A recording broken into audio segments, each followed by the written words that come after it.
Hi, it's Sarah Piddington from Safe and Well Together again. And this video is about my personal experience with long COVID and also to give advice on how you can support any of your people who may have long COVID.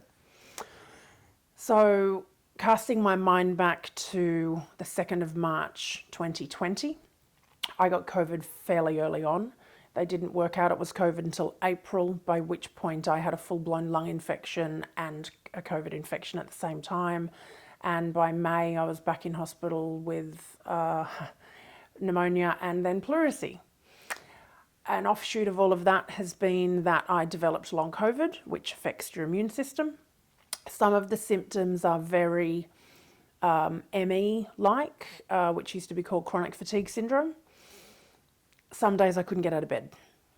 I would have a 3 to 4 week period. I've had 4 long COVID relapses and they've all lasted 3 to 4 weeks. Standing up is a problem, sudden shortness of breath even when sitting down, brain fog, reading the same page over 4 times and not having it sink in. These are all fairly common side effects for long COVID. So if you are meeting with someone and they suddenly space out, it may be one of these long COVID relapses. They may not be able to stand, or I used to do walking meetings. I couldn't do walking meetings. They may not be able to stand as long. They may not be able to speak for as long. They may be very physically and mentally fatigued, and they may tire much more easily than they've tired in the past.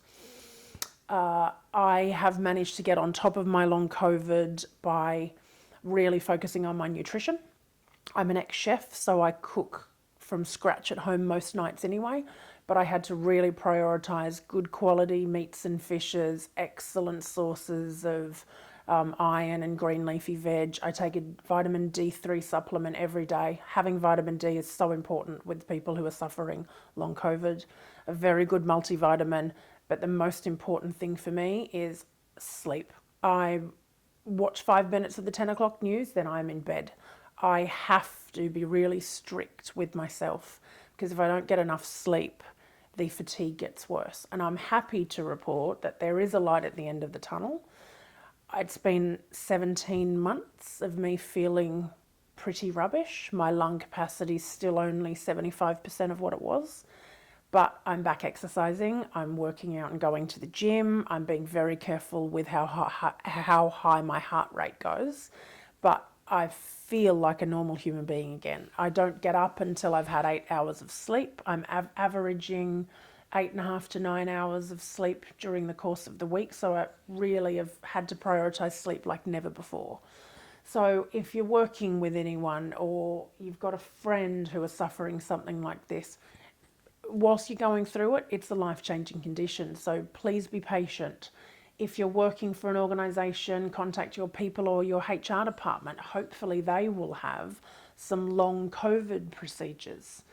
I was very lucky when I was working with my client BT last year. They were super supportive. The days I needed to go to bed, they supported me and said, go to bed, we've got you back. So it's really important to rely on people. Tell people how you're feeling. A lot of the time I wasn't telling anyone anything and I was shielding for 6 months and it wasn't easy. I was on all of these steroids which make you feel like crap and put on weight. You're not allowed to exercise, which makes you feel like crap and you put on weight. Then you get Zoom fatigue from doing all of the calls. So it's really about being gentle and patient with yourself and others around you. Hardly anyone's been living their best life these past 18 months, but there are people out there like me who have suddenly got a chronic condition that they've never had before and now they may not be able to walk to the end of the street. So be patient with them, be patient with yourself. There's fantastic community support. I'm part of a long COVID group on Facebook. I really do recommend joining something like that because it's people who have been through what you're going through and they can empathize with you and give you advice. And sometimes you just need to say, I'm having a really shit day, I'm fatigued, I've got body shakes. And people who have been through it, they get it.